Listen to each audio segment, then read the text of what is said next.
விமர்சனத்தில் இன்றைக்கு நாம் பார்க்க இருக்கும் திரைப்படம் ஆஸ்.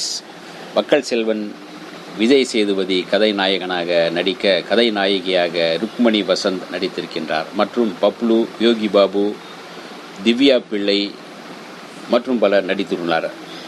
ஒளிப்பதிவு கரண் பி ரவத், இசை சாம்சியஸ், எழுதி இயக்கி தயாரித்திருப்பவர் ஆறுமுகக்குமார். ரொமான்ஸ், ஆக்ஷன், காமெடி கலந்த கதைக்களம்.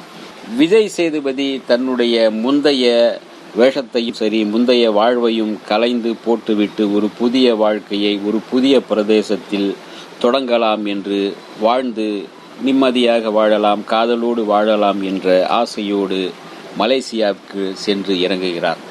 அங்கு அவருடைய நண்பராக வந்து யோகி பாபு அவரை அழைத்து செல்கின்றார்.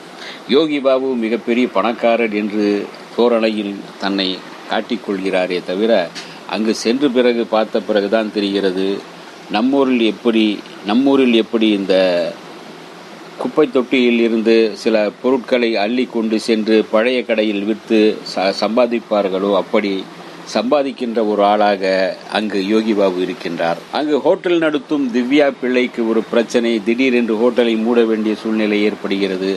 அவருக்கு 10 லட்சம் ரூபாய் தேவைப்படுகிறது. இதை நான் தருகிறேன் என்று அவரை கவர்வதற்காக நாடகம் ஆடிக்கொண்டிருப்பார் யோகி பாபு. அவரை எப்படியாவது காதலிக்க வேண்டும், அதை வசப்படுத்த வேண்டும் என்று.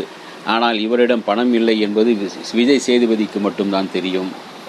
அப்போது ஒரு கட்டத்தில் ஒரு பயணத்தின் போது ருக்மணி வசந்தை பார்க்கின்றார் விஜய் சேதுபதி. பஸ்ஸில் ஒருவர் பார்த்து கொள்கிறார்கள்.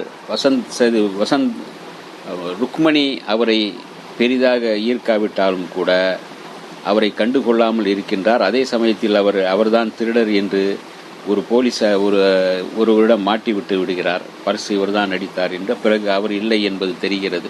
இப்படி இவர்களுக்குள் அடிக்கடி சந்தித்து கொண்டு அப்படி ஒரு மோதலோடு தொடங்கும் இந்த நட்பு காதலாக மாறுகிறது. அவருடைய காதலுக்கு அவர் தன்னுடைய வீட்டில் இருக்கும் தன்னுடைய அம்மாவின் 2வது கணவர் அம்மாவை ஏமாற்றி குடிக்க வைத்து அந்த வீட்டை தன் மீது எழுதி வாங்கி வைத்து கொண்டார். அந்த வீட்டில் இருந்து அவரை துரத்த வேண்டும் என்றால் அவர் கேட்கின்ற தொகையை தர வேண்டும். அதற்கான பணம் இவளிடம் இல்லை. எனவே ருக்மணி இரவு பகலாக உழைத்து பணம் கொஞ்சம் கொஞ்சமாக அவனுக்கு திருப்பி கொடுத்து கொண்டிருக்கும் போது அவளுடைய வலியும் வருத்தமும் இவருக்கு தெரிகிறது விஜய் சேதுபதிக்கு. அதற்கு என்ன செய்யலாம் என்று யோசிக்கிறார். அதே சமயத்தில் ருக்மணி வேலை பார்க்கும் அந்த ஒரு ஆடை நிறுவனத்தில் சென்று அவருக்காக பேசப்போய் அவருடைய வேலையே போய்விடுமோ என்கின்ற சூழல் உருவாகிறது. அங்கிருக்கின்ற ஒரு ஆடையை வாங்கி ருக்மணிக்கு அன்பளிப்பாக தர வேண்டும் என்றால் 10,000 வெள்ளி தேவை. எனவே மலேசிய கணக்குப்படி 10,000 வெள்ளிக்கு எங்கு போவது?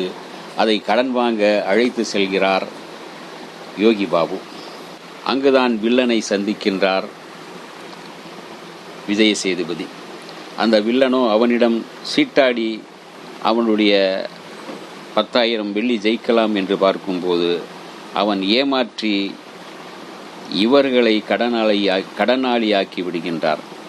அந்த கடனை 1 வாரத்துள் கொடுக்க வேண்டும் என்கின்ற கட்டளையும் போட்டு விடுகிறார். அப்படி இல்லை என்றால் யோகி பாபுவின் தலையை வெட்டி அலங்காரமாக வைத்து விடுகிறேன் என்று மிரட்டுகிறார்.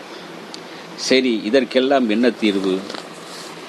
சுற்றி இருக்கின்றவர்களுக்கான பிரச்சனைகள், தன்னுடைய நண்பருக்கு ஏற்பட்ட பிரச்சனை, சீட்டாடி ஏற்பட்ட அந்த கடனை எல்லாம் அடைக்க வேண்டும் என்றால் பல கோடி ரூபாய் தேவைப்படுகிறது. அதுக்கு என்ன செய்யலாம் என்று பார்க்கும்போது மலேசியாவில் இருக்கும் மிகப்பெரிய வங்கியில் பணம் அந்த வேனிலிருந்து பணம் ஏற்றுமதி செய்து அடுத்த இடத்திற்கு அனுப்பும்போது வழியிலே அது ஒரு வங்கியில் பணம் போடுவதற்காக வருகின்ற இடத்தில் அதை கொள்ளையடிக்கின்றார்.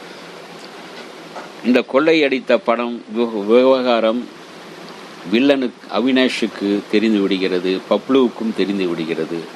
இவர்கள் முழு பணத்தையும் அவனிடமிருந்து பறிக்க வழி பார்க்கிறார்கள். இன்னொரு பக்கம் அவரை போலீஸ் துரத்துகிறது. பணம் என்ன ஆனது? போலீஸிடம் விஜய் சேதுபதி மாட்டிக்கொண்டாரா, அவர்களின் பிரச்சனையை தீர்த்தாரா என்பதே மீதி கதை. மக்கள் செல்வன் விஜய் சேதுபதி தனக்கே உரிய யதார்த்தமான நடிப்பை வெகு இயல்பாக வெளிப்படுத்தியிருக்கின்றார். காதல் காட்சியில் அவருடைய இயல்பான நடிப்பும் அதை இயல்பான காதல் வெளிப்படுத்துதலும் மிக அழகாக வெளிப்படுத்தியிருக்கின்றார். ஆக்ஷன் காட்சியில் அவருடைய அதிரடிகள் வில்லனை அதிர வைக்கின்றன. அழகான ருக்மணி வசந்த் கொஞ்சம் கோபம், கொஞ்சம் காதல், கொஞ்சம் சோகம், கொஞ்சம் நளினம் என்று வசீகரிக்கிறார். பார்க்க ரசிக்க வைக்கின்றார். அழகான மலேசியாவில் நடக்கின்ற இந்த கதை அதே சமயத்தில் கதையை மலேசியாவில் சென்று பார்ப்பது போன்ற ஒரு பிரமிப்பை ஏற்படுத்துகிறது. மலேசியா நம் கண்ணுக்கு குளிர் செய்யும் அழகையும் தருகின்றது. பார்க்கலாம், ரசிக்கலாம். இந்த வீடியோ உங்களுக்கு பிடிச்சிருந்தா லைக் பண்ணுங்க, ஷேர் பண்ணுங்க, கமெண்ட் பண்ணுங்க, சப்ஸ்கிரைப் பண்ணுங்க, மறக்காம பெல் ஐகானை கிளிக் பண்ணுங்க.